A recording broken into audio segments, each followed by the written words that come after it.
Cylinder 1, leaking exhaust valves.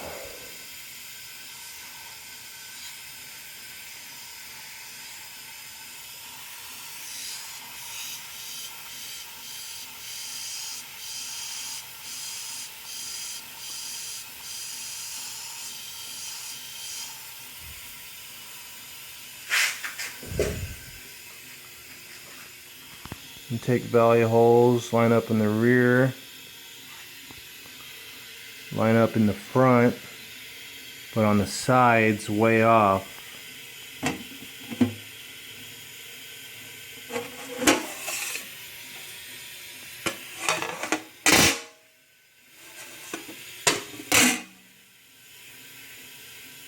Line up in the front, actually off in the rear a little bit and still off on the sides.